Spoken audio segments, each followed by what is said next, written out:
കർത്താവിൻ്റെ അതിവിശുദ്ധ നാമം വാഴ്ത്തപ്പെടുമാറാകട്ടെ. ഇസ്രായേൽ ജനങ്ങൾക്ക് കർത്താവ് 10 കൽപ്പന കൊടുക്കുന്ന സമയത്ത് വ്യക്തമായി പറഞ്ഞു, വിഗ്രഹാരാധന പാടില്ല എന്ന് പറഞ്ഞു.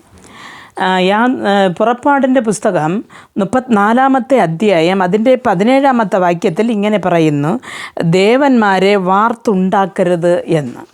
പ്രിയ ദൈവമക്കളെ, ഒരു വിഗ്രഹ ആരാധന പാടില്ല എന്ന് വ്യക്തമായി ബൈബിൾ പറയുന്നു.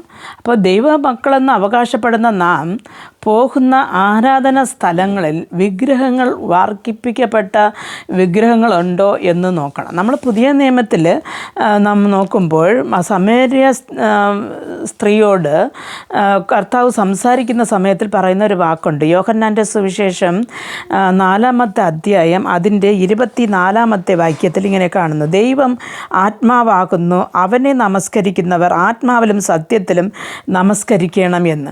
അപ്പോൾ ഈ സമേര്യ സ്ത്രീയോട് പറയുമ്പോൾ പറയാണ്, ദൈവം ആത്മാവാകുന്നു, ദൈവത്തെ ആരാധിക്കുന്നവർ ആത്മാവിലും സത്യത്തിലും ആരാധിക്കണം എന്ന്. കാണുന്ന മലയിലോ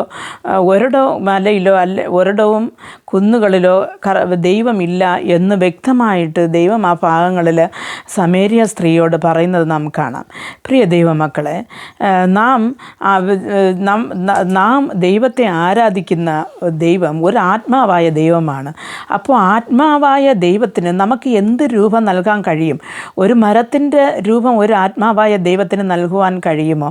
അതോ ഒരു കല്ലിനുണ്ടാക്കാൻ പറ്റുമോ? അല്ലോ കല്ല്, സിമൻറ്റ്, മണൽ ഇതെല്ലാം ചേർത്ത് ഉണ്ടാക്കുന്ന ഒരു വാർപ്പിക്കപ്പെട്ട ഒരു വിഗ്രഹത്തിന് ഒരു ആത്മാവായ ദൈവത്തിൻ്റെ തുല്യം പറയുവാൻ സാധിക്കുമോ? പ്രിയ ദൈവമക്കളെ, നാം ആത്മാവിലും സത്യത്തിലും ദൈവത്തെ ആരാധിച്ചില്ല എന്നുണ്ടെങ്കിൽ നമ്മുടെ ജീവൻ പോകുമ്പോൾ നമുക്കൊരാത്മാവുണ്ട്. അതിന് ആരെ കയ്യിൽ നാം ഏൽപ്പിക്കും? മരിക്കുന്ന മനുഷ്യൻ്റെ ആത്മാവ് അത് അയച്ച ദൈവത്തിൻ്റെ കരങ്ങളിൽ പോയി എത്തണം. അപ്പോൾ ശരിയായ ഒരു ജീവനുള്ള ദൈവത്തെ, ഒരാത്മാവായ ദൈവത്തെ നാം അറിഞ്ഞ് ആരാധിച്ചില്ലെങ്കിൽ നമ്മുടെ ആത്മാവ് ആരുടെ കൈവശം പോകും? ആയതുകൊണ്ട് എൻ്റെ പ്രിയ ദൈവമക്കളെ, ഇന്നു മുതൽ നാം വിഗ്രഹങ്ങളെ അല്ല, നമ്മുടെ ആരാധന സ്ഥലങ്ങളിൽ വിഗ്രഹമില്ലാതെ ശ്രദ്ധിക്കേണ്ടത് നമ്മുടെ കടപ്പാടാണ്. നാം ആത്മാവിലും സത്യത്തിലും ആരാധിച്ച് ദൈവത്തിൻ്റെ രാജ്യത്തിൽ ചെന്നെത്തുവാൻ ദൈവം ഓരോരുത്തർക്കും കൃപ നൽകട്ടെ. പ്രാർത്ഥിക്കാം.